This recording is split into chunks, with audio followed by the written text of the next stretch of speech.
understand what you mean. Um, There's okay. got to be a better way to say it. I haven't figured it out yet. And you can always remind me too. I'm gonna go and share this now. Thank you so much, Blake. You're While, welcome. while today's guest is sharing this post from my Facebook to his, I'm going to take this opportunity to make sure that I haven't been Zuckerberged. Do you guys know what that is?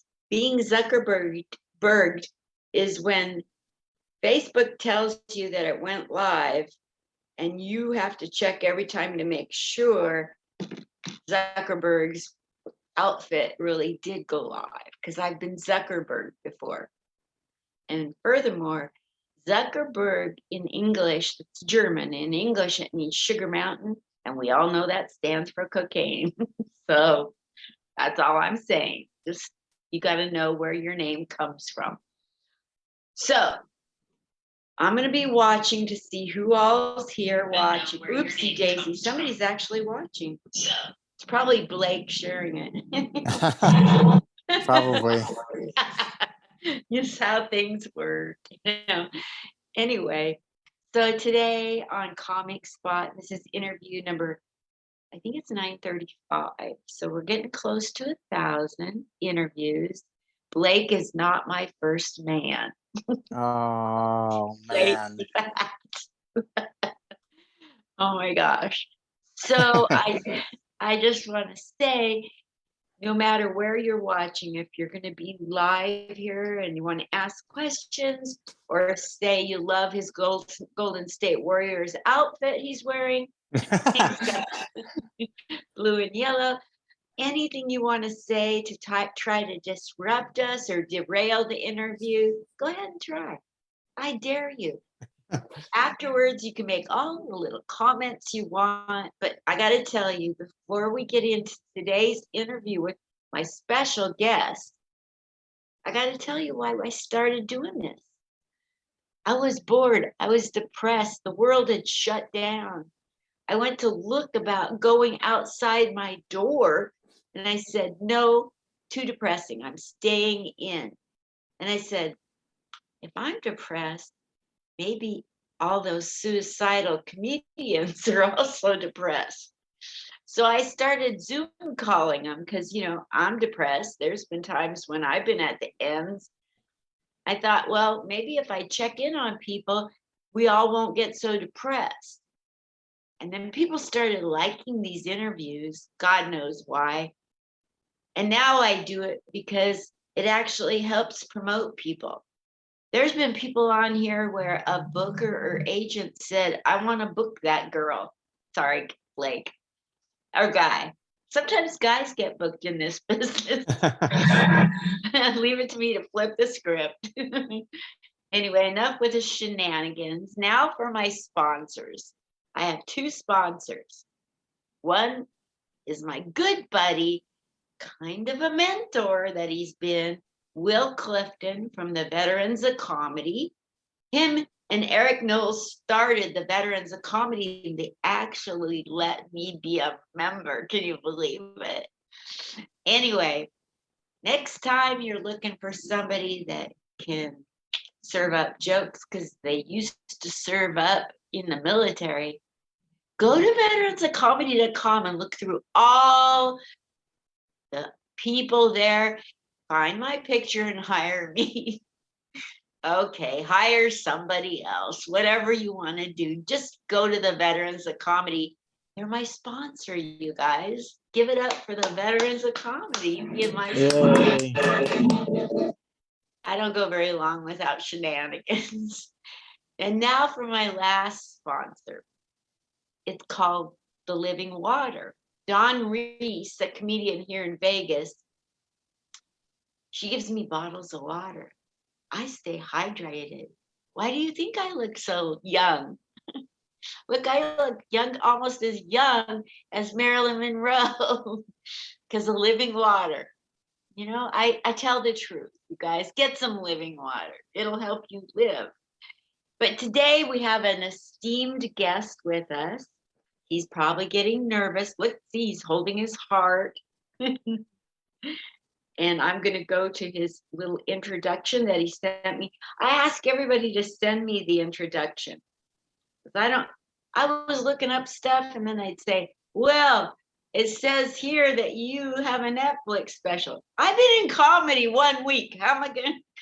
I quit doing that. So from now on, everybody's going to tell me what to say. I'll be your puppet. So this is the introduction for today's guest, who's over in the other corner. I'll say his name in a minute. He's friendly. Look at him waving. We haven't even said his name yet, and he's already Yeah. friendly. Okay, it says his name in the intro. My bad. Blake Champlin quit his career as a chemist at 38 years of age to follow his dreams of comedy. A mistake as told to him by It Lost My Place. Don't you hate that? Told him by everyone, especially by his now ex. He can also be seen with the stand-up and improv comedy troupe Four Course Comedy. Four Course Comedy. So that's our guest today. We want to welcome him with a big round of applause, even if it does only come from me, Blake Champlin. Yes. Yes. Thank you. It's amazing. Did you notice I almost messed up your name? That's all right. My name has been messed up many times. I have friends that still mess up my name that I have known for a while. So it happens. I imagine when you get mail, you get all kinds of goofy stuff like typed errors. Not too often on mail. It's just my friends being doofuses. What's the silliest thing you ever had anybody say to you about your name? And then I'll tell you about mine. The silliest thing? Oh, wow. Actually, not really what they said about my name. It's how I got the name Blake. That's the silliest part is my mom named me after Blake Carrington, who I bet you are familiar with from the show Dynasty. Is it Yeah. Dynasty he was on? Yeah. So I was named after a soap opera character because my family is full of culture. Where'd you grow up, Blake? I grew up in a small town called Martinsville, Indiana. No It's way. about 25, 30 miles south of Indianapolis, a farming town. Isn't there a speedway named Martinsville for There, NASCAR? yes, I think that's in Virginia, but I can't remember. All right. I got close. Yeah. So you grew up in Indiana Yep. long ago, because I can tell you're so old. Yes. But what was it like growing up in Indiana? I mean, I grew up in a small, very conservative town that doesn't have the greatest reputation. It's I was fine. I think they had a good school system. I played a lot of sports growing up. I also I was a good student, and I also played a lot of music as well growing up. And I'm actually not very where I'm living now. I can get to Martinsville in about 30 minutes. So uh, I mean, my family's all from there, and I have a good family. So Martinsville's not a bad place. It's they're building a new, very large interstate right around Martinsville right now as we speak, and I think that's going to do some good for the town because it was slow. It was going downhill over the years, especially with things like Amazon and whatnot and all the online stuff. It hurt a lot of places like the strip malls and stuff, and so I think it's going to build it up, which is Got good. it. Yeah. Yeah. So I want to ask you about your current comedy, but we're going to do that much later in the interview. How long can we go with this interview? How much time you got? Be straight with me. You can say 10 more minutes or 20 or 30. I mean, if I'm alive for 10 more minutes, we'll go the rest of my life. So I mean, we'll go until we feel like we need to stop, or I have to get some other things done. I'm not. Okay. I'll know when you're thinking of other things. I'm really good at knowing when rejection is coming. Trust me. I'm pretty much always thinking of other things. My brain has I have no control over my brain. So That's cool. I wish not really. I. Well, let's go back into your childhood. I'm not a Okay. psychiatrist. That's not what I'm doing. I just want to get a picture and I want people who are going to see the video. I Finger McCrack is watching you, All right. and somebody from my high school, Belinda Hopkins. Hi, everybody. Hello. I want to Hello, acknowledge everybody. them. Yeah. So, when you were growing up, you Hmm. were you had a chemistry degree, so I would assume you were a really good student in math and science. Um, I was pretty good student and all that stuff. I actually didn't I dropped out of college twice though. I started doing drugs and drinking a bit too much, and that actually took a pretty good chunk of my of several years of my adult life. So I finally quit drinking a couple years ago, and I had some problems with amphetamines, but it was my third attempt at college. I didn't graduate till I was 30, and that was a rough road. So I barely graduated, but I graduated. So That's because so I awesome. wanted, yeah, but I don't use my degree anymore because yeah, I thought a degree in chemistry, although chemistry I find is very interesting, I didn't like what I was doing. It wasn't for me. I don't have the brain for it. And I didn't realize that until I was in it for a couple of years working it. It's just,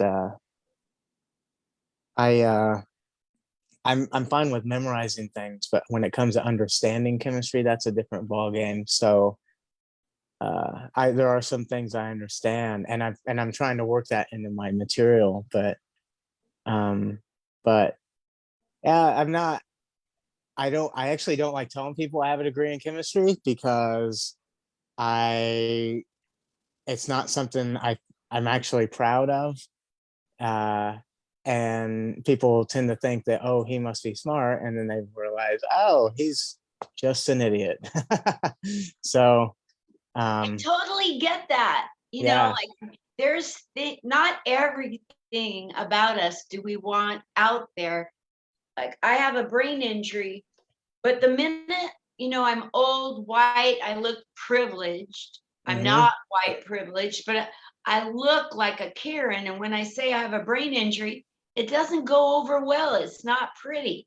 The crowd pulls back. They're like, oh, you Ah, want us to feel sorry for you? yeah. It's not why I'm saying it, but they don't, the crowd will tell you what they want you to say. If it goes over well, even when you're new at the material, then that's something worth digging in, but they've never let me dig in. Oh man. Yeah, so So it's fine. I guess it's how you approach it. You have to find a new way to approach it. I'm looking for that. Tonight I'm going to try an opening line that I used to use way later in my set. Tonight I'm going to say, you might not know it by looking at me, but I have a little brain injury and happened so long ago in 1996, and I only have one leftover residual problem. Can't remember who I'm going home with. It makes it really hard to have a walk of shame too. Like I know I'm walking, but nothing. I got nothing. Yeah, Shame. maybe that's a good thing. Yeah. I have a few of those.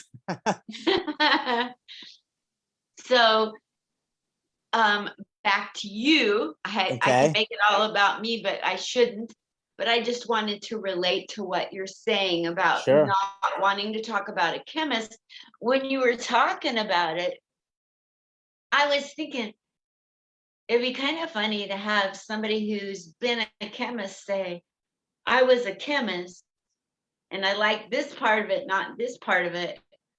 But who really, something about I must have been pretty good because, well, I'm still here. Yeah. I didn't blow myself up. Yeah, or like, you could do I was a chemist and then I went into methamphetamines, so I must have been a really good chemist because, well, I'm still here. Yeah. Actually, that it is kind of ironic because when I was going through college, I got addicted to amphetamines. So that I never made it though. Yeah. All right, that's a different part of the story. Well, I'm glad that you're on the other side of all of that, but Yes, we all have something dark in our closet, sure, all of us. So, and that's where a lot that darkness is where a lot of the really good irony and comedy comes from. sure. So, growing up, how many paint us a picture of your home life and your early school life through high school? Oh man, let's see. I was youngest of three kids from my mom. My brother is the oldest, and he has a different father. Let's see. My parents, I believe my dad was still in high school when my parents got married, and it was still a couple years before they had any kids. And then my dad was a big musician. He was actually playing out in bars quite a bit while he was in high school, several nights a week. But then he gave all that up when he got married and had kids. And growing up, I think my parents were pretty supportive for the most part about whatever I did. They always said the old thing, whatever it is you do, we support it and just be the best. Just be the best you can be at it. And even if it's scrubbing toilets, and I said okay. So they always supported me everything I did, even when I quit. My mom passed a few years ago, but when I quit my degree in chemistry or my career, my dad, he supported me 100%. So they were always, if I wanted to play sports, which all of us kids did, they were all about that. I started to make money when I was young. I started recycling back when you could actually take recycling in and still get paid for it, at least around here. And so I started recycling aluminum cans.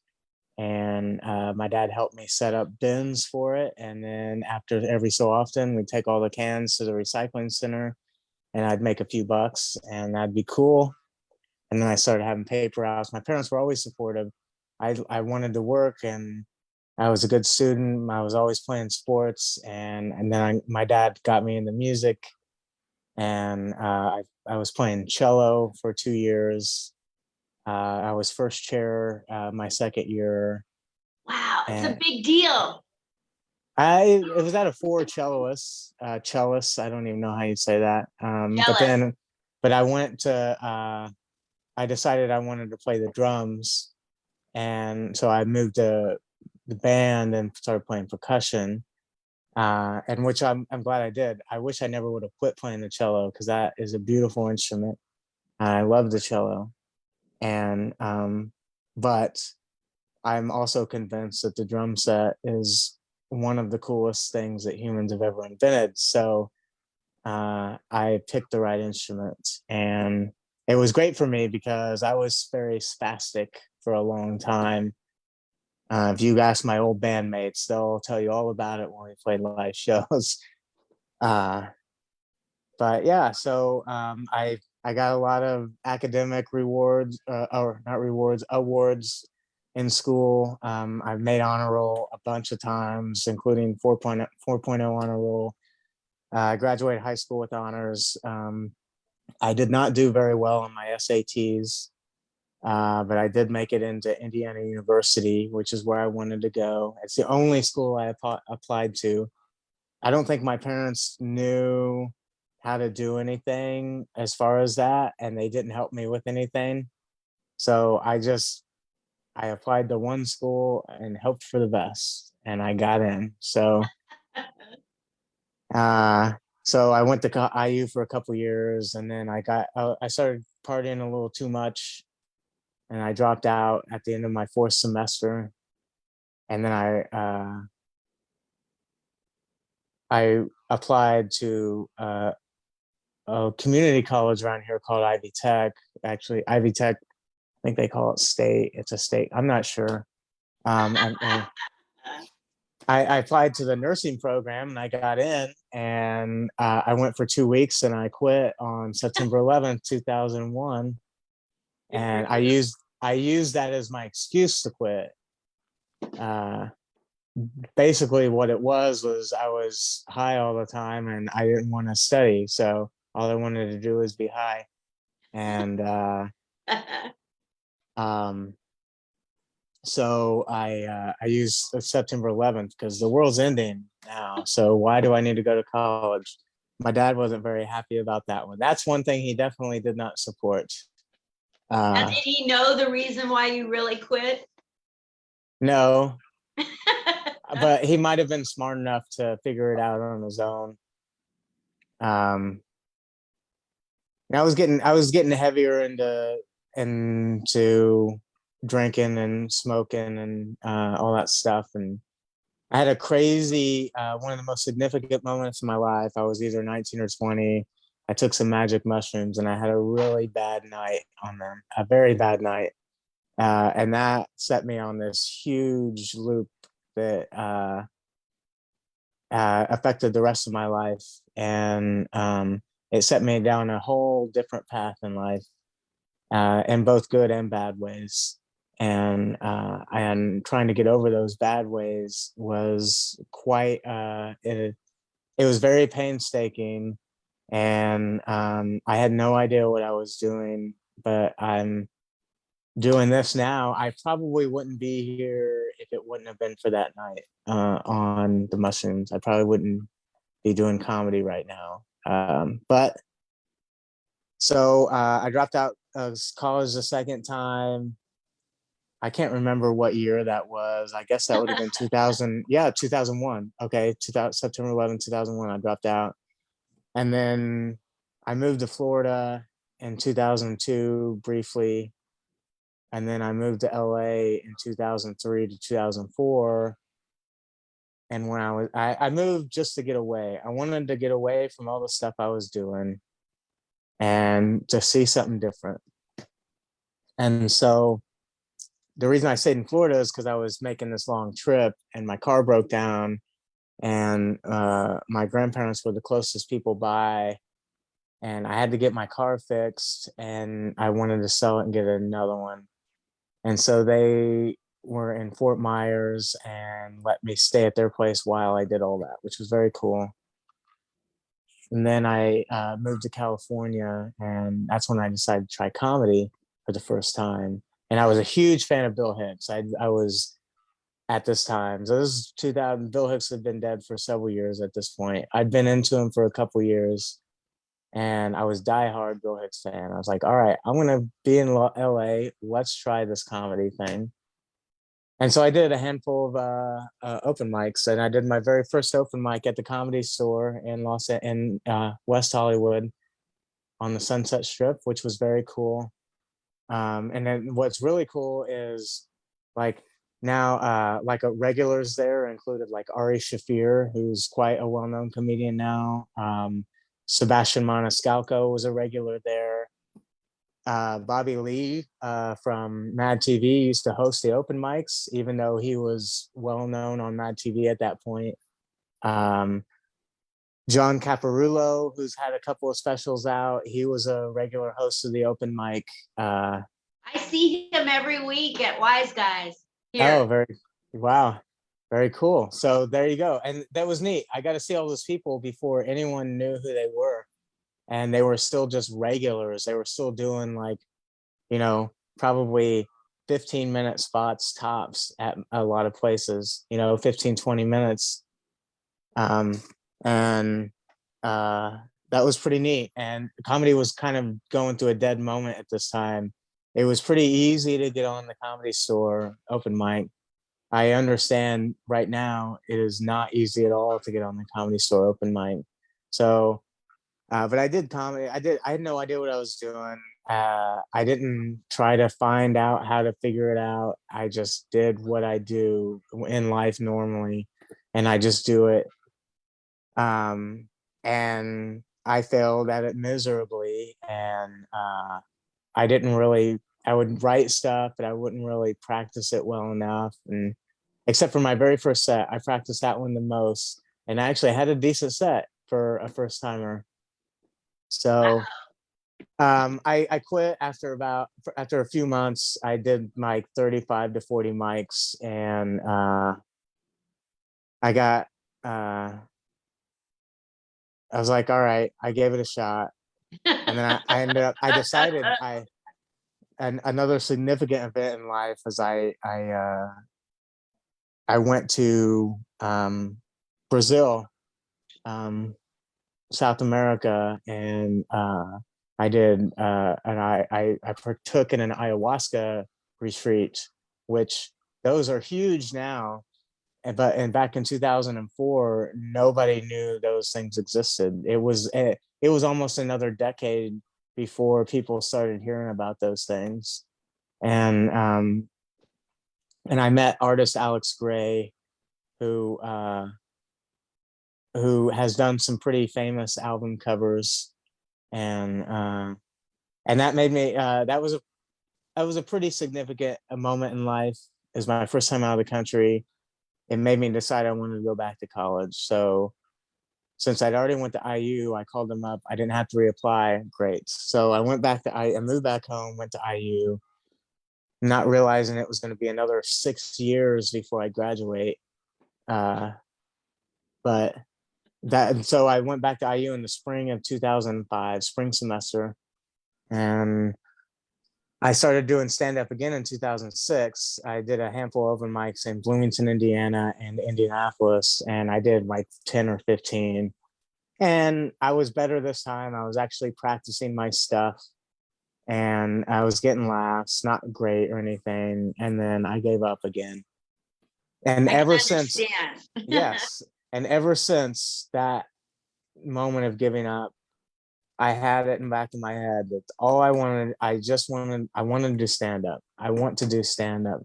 And it took me a whole gamut of life from 2006 all the way till 2019 before I finally got myself to go back up on stage. Wow.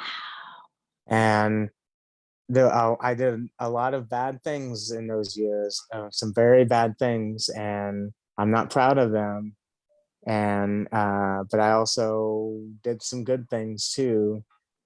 And one of those good things was quitting my job. And the smartest thing I ever did was quitting my job and finally doing something I'd always wanted to do, which was just travel. And I didn't necessarily quit my job to pursue comedy per se. I quit it, and I found out while I was on the traveling that comedy was my thing. I had like a one of those moments in life. It's like a vision. I saw myself doing stand up on a stage, and it was one of those moments where I just saw that in my head, and I said, "That's what I'm supposed to do."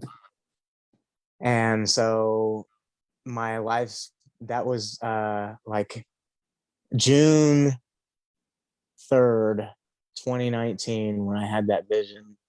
And I've been doing comedy ever since, and I haven't quit, and I won't now. Well, I've wanted to for sure, but I have good friends, and they've helped keep me going. So, because I've I've had some rough moments, like everybody does with it. Because I'm sure you've had some moments on stage where you were like, "Why do I do this?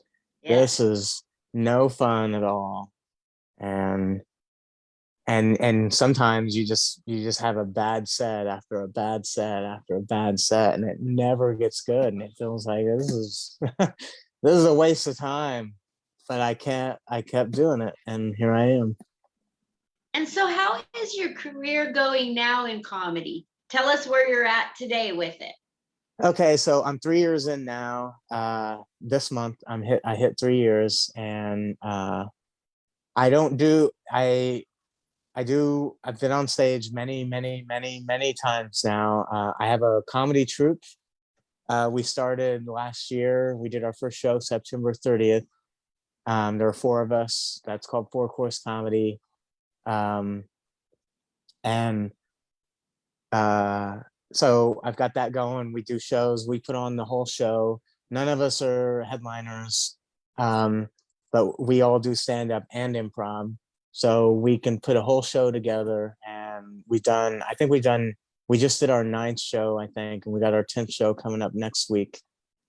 And so I get to work with those guys, and I love all those guys. They're very fun to work with, and they're all great people.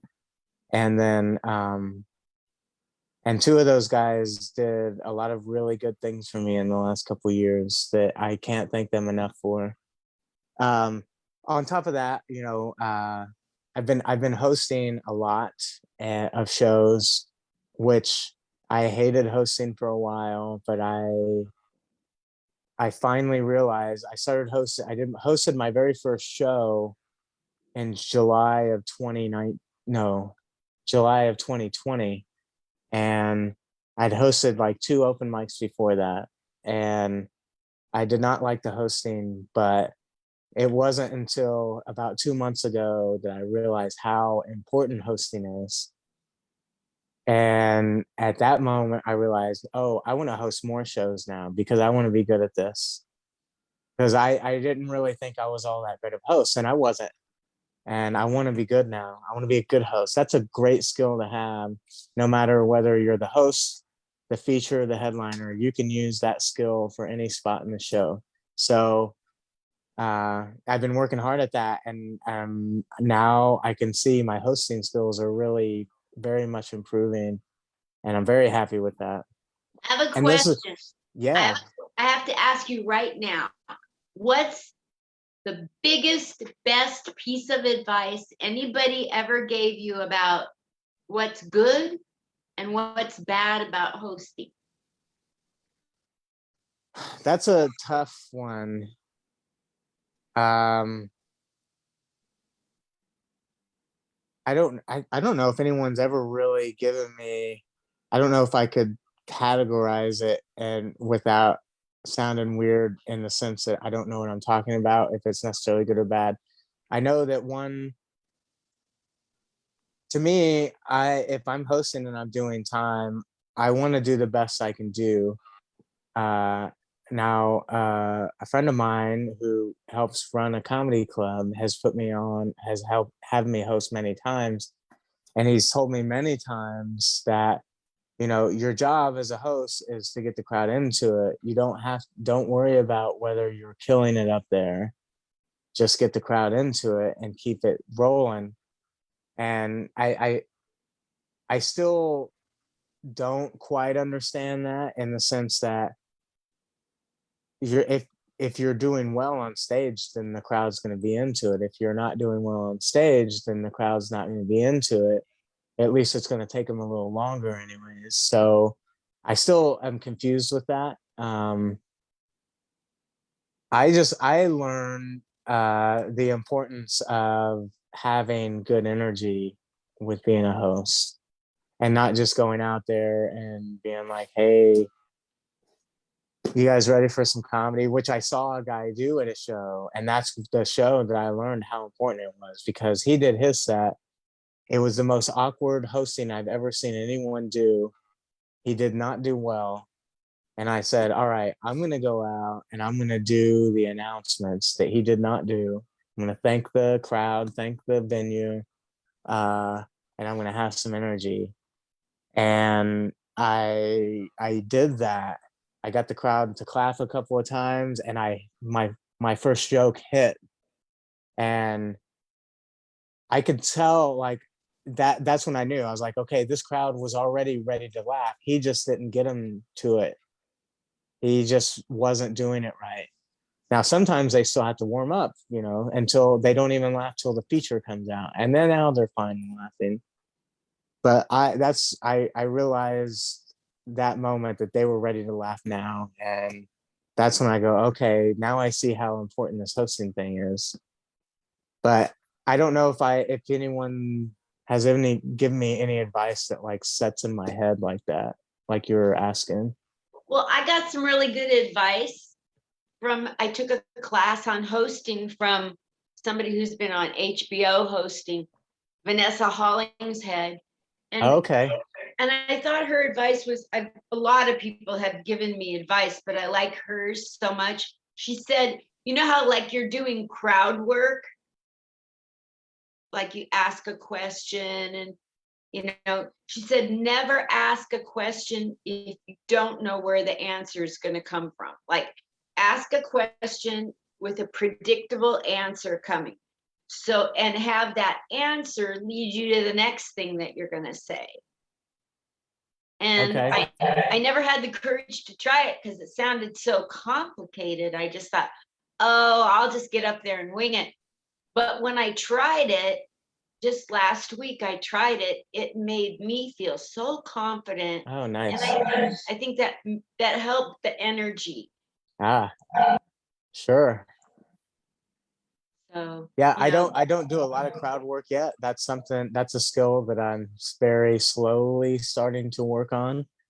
Um, I will ask the crowd questions, but I've never really had a problem with it, but that doesn't mean I won't.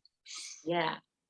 But I've never asked them a question really to get into the next thing as far as the hosting goes. Yeah, I was like, so is anybody from the East Coast? And people would clap. Anybody from the West Coast? People would clap. And I go, well, you're in luck. I've lived in both, and then that made them laugh. It wasn't Okay, a brilliant joke, but it definitely got everybody on board and it related to everybody. very good. Yeah, except I missed Nebraska and Indiana in there. 'Cause Screw all the people in the middle places. yeah, if you want anything in the middle, it's called Malcolm. You can go find it. So you're now out there and you're hosting, and how much material do you have? How many minutes can you go? If somebody said, Blake, you tell me how many minutes you do, what spot do you want? Would you go for the headliner feature, or would you be more comfortable right now being the host? The host for now. The That's host where is I'm at. yeah, I'm trying to build the foundation, and the host is where that's at. And I was doing guest spots a lot at the club I go to a lot, my home club, Gutty's Comedy Club in Greenwood. But when I discovered how much I wanted to be better at a host, I said I don't want to do guest spots anymore. I just want to host. So not that they won't put me on guest spot. If I still get a guest spot, I know I'll take it. But Yeah. I wanna host. And so right now I'm comfortable with that. I'm my next goal. So I'm getting the stage presence finally. I'm finally so like my hosting skills has coincided with me finally starting to get the stage presence and delivery that I want. And that's all been in just the last month. Uh, so now that those things are starting to, those puzzle pieces are starting to fall into place, now I have to start focusing on my writing because I've been lacking in that. I feel I have some great material, but I feel that it needs a lot of work to because I do want to become a feature because that'll be my next goal is to be a feature act. So, but I'm not there yet, Got it. and yeah, Let so me ask you this question, and you have to project into the future on it. It's not about what you already know. You got to come up with an answer on this one. okay, let's say you're old and you're going to die like I am. You get so old, you're going to die. What is the one thing you have to accomplish, Blake, before you die? This is a long answer. Go for it. All right. So I have a goal. I have an ultimate goal that I want to do with comedy. And actually the fundraiser that you were on with me, which I don't know if people know, uh, Linda, she actually asked me to be on a fundraiser, a 24-hour virtual fundraiser that I put on back in March. And that's how we know each other, which was very cool. I met her via some comedians out of New York that I know from doing Zoom shows, a Zoom comedy, which is really cool. It's so cool how all this stuff is intertwined and all the people I met through Zoom and just comedy in general. But so I my main goal with comedy is I want to eventually just do fundraisers, and I have uh, an idea of how I want to do it eventually, because I don't want to do these just generally like 24-hour virtual comedy shows. What I want to do is a tour, and all the show it would be a tour. All the shows would be fundraisers for hopefully to local stuff, but they're all going to be free. Every show will be free, and I will travel from show to show. uh, I won't I won't make any money. I the only thing I will ask for is hopefully some food and to help me get to the next venue. And uh, I will encourage people, and now this is all obviously just thoughts right now, and in the future that could be very different in how this happens. But um, I would encourage people to donate to their favorite cause, Totally. and that will be the payment to come to the show. And so the hope is if I could get my name big enough to have these kind of shows, um, have like an open mic on a side stage somewhere, and make it like a festival. Make each one like a day long festival. And who wouldn't? If you had an open mic on the side stage, that'd be really cool because then you could come and do the open mic and you could participate. Who wouldn't want to participate in the show? I think that would be very cool. Um, I also was thinking, just a thought too, if I was still playing music at the time and I happened to put out some music, play some live music on stage. But the band that would be playing with me would be musicians local to that area. So every single show, they would bring their own flavor to the show, and every show musically would be different. Wow. And then at the end of the music, so I would do stand up first, hopefully have a couple of friends on doing stand up. They'd play music, and then at the end of the music, have an open stage where the crowd could come up and play like a song, Nice. and then they even have even more part of the show, and then everybody could be a part of the show, and that'd be a lot of fun. And then uh you know that's I guess that's not so long of an answer, but that's kind of the gist of. I've had this in my head for over a year, uh and that's what I want to do with comedy. um I just want to do the best I can do at helping. I want to do the cliche thing. I want to bring laughs to people. I want to have people help people feel good, not just by bringing laughs, but by helping, maybe raise money for cancer research or whatever, a veterinary hospital, anything, the homeless. So something just to give back, and you know I want to do good. I spent enough years doing bad, and I want to do good. Me too. So yeah, so and just be a living example of, being happy and being nice to other people and trying to help each other out and having a fun time as much as we can while we can, because we don't know when it's all going to end. So That's whether right. it's just for you individually or for all of us at the same time, let's make the best of it.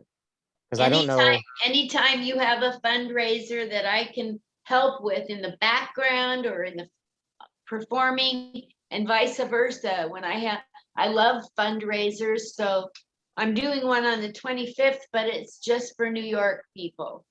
Oh, okay, very cool. So, Yeah, me like I and did, go ahead. go ahead.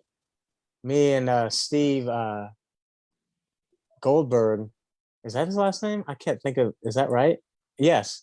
Him and I are in talks about putting on a fundraiser in New York City. So Great. uh, after he was on the 24-hour show, so I'm excited about that because I want an excuse to go back to New York, because I when I quit my job, I traveled a lot of places, and I've been to many places in the world, and New York City is so far is my favorite place. So, Me too. Absolutely. I'm going to be there August 3rd through the 15th. oh, nice. So if you get out there during that time, we'll run into each other. Yeah, very cool. So tell everybody where you have some upcoming local performances or around the country, and and also tell people where they can help your numbers grow on social media. Oh, Anywhere you okay. want to say, everything you want to say about that. Social media. My name is just Blake Champlin. I think it's just Blake Champlin on Facebook and Blake Champlin on Instagram. That's all I have for now. Oh, I have TikTok. I was doing videos for a while. I had a little series going, but I have stopped that several months ago. Maybe I will get back into that again. Let's see. My four course crew. We're doing a show at a church actually in Richmond, Indiana, on June the 25th, which is Saturday, which will be very fun. And then the second week of July, I'm hosting at Getty's Comedy Club for a local, a guy named Mike Armstrong. He is well known around here for his time he did on the Bob and Tom Show, if you're familiar with the Bob and Tom Show. Um, and Mike, I saw him about a month ago perform, and he put on a great show. And he told me that he's never written a joke down in his life, which I was very What? dumbfounded by. Yeah, it was pretty crazy. He Whoa. just he just remembers his jokes, and I wish I could do that. Mm. Let's see. I know I have other stuff in July. Uh, I can't think of them off the top of my head. I know Four Course has got some stuff going on in August, and we're working on a few shows in September. I've got a couple of suicide prevention fundraisers I'm putting on. Uh, I'm working on in September, and which should be cool. Last year I did that, and it was we had a great turnout, and that was very cool. And let's see, I know I've got other shows in the works. I've been doing more shows lately than I ever have, and I just can't think of everything off the top of my head. That's so great. If you ever decide you want to do a military show on suicide prevention and depression and PTSD, in please include me in that. And if I come up with something that I want you in on it too, Blake. That would be That would great. be I'd love great. to. I actually did a run. I did a fundraising run a couple on Memorial Day weekend, which uh, I basically just put the run on myself, and it was just I was trying to encourage people to. I was trying to encourage people to run either with me or run at home or do something. If you can't run, maybe you can swim. or I was trying to encourage people to write. Like if you wanted to be a writer, just start writing. When I'm running, you write. So what it was for a group called Steadfast Veterans, and they help build homes for veterans in need. And I did this 4x4x48 challenge, which you run 4 miles every 4 hours for 48 hours. So that's 48 miles in 48 hours. I'd never run like that before. A friend, one of my oldest known friends came, and I haven't seen him in almost 20 years, and over 20 years. He came and ran the whole thing with me. And another friend came and ran a couple of the legs. And I made it. I was able to run every bit of it, and I thought I was going to have to at least be walking 2 or 3 of the legs, and I didn't. And I learned. I put these shows on, like the 24-hour thing. I learned, and I forced myself to be uncomfortable. So I did all this running. I stayed up for 24 hours. I had to be on the entirety of that 24 hours, with the exception of just a few minutes. And I made it. I Yeah. learned that, hey, I can do more than I thought I could. So now you're going to go in the Army. Yeah, I'm too old for that. But no, I have my next big one in my head, what I'm gonna do, but that's gonna be a couple years, because that's gonna be a long fundraiser. It's gonna be a fundraiser that's gonna take the course of a couple of years. So Well, uh these are not easy to put on, and I applaud you for right. being a good person with a Well, thank you. history of not being a good person like me. I know exactly where you're coming from. Sure. I'm going to go ahead and cut this short at this time. But Okay. before I do, is there anything I didn't ask that you wish I would, that you want to talk about? No, I don't think so. I don't Okay. think so. Well, you guys, you've heard from Blake Champlin, Blake. Champlin is Champlin on Facebook, Instagram, and somewhat on TikTok. Yeah. He took a break, but go back and look at his stuff he's posted.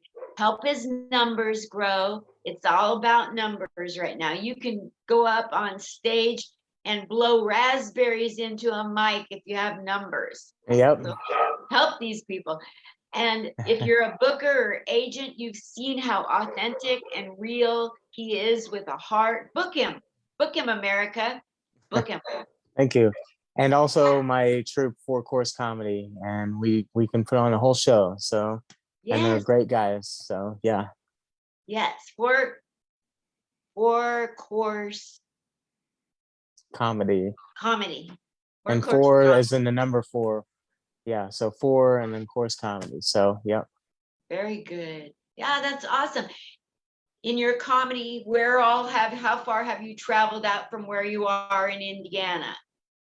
I traveled to Cincinnati, Louisville, northwestern Indiana, and in a couple. Oh, there's another one. In a couple weeks, I'm doing my first show in Tennessee, Nice.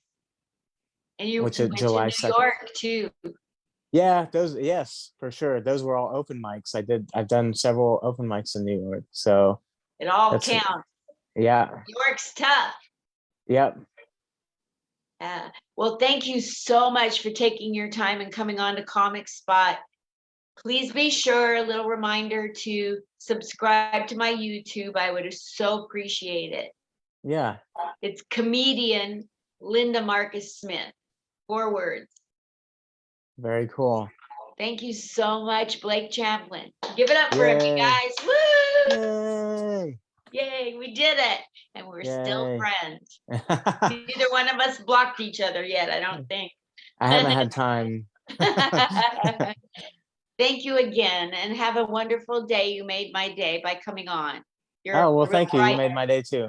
This is you're very bright, fun. you're a bright light. Keep it up. Oh, well, thank you. I appreciate it. Bye.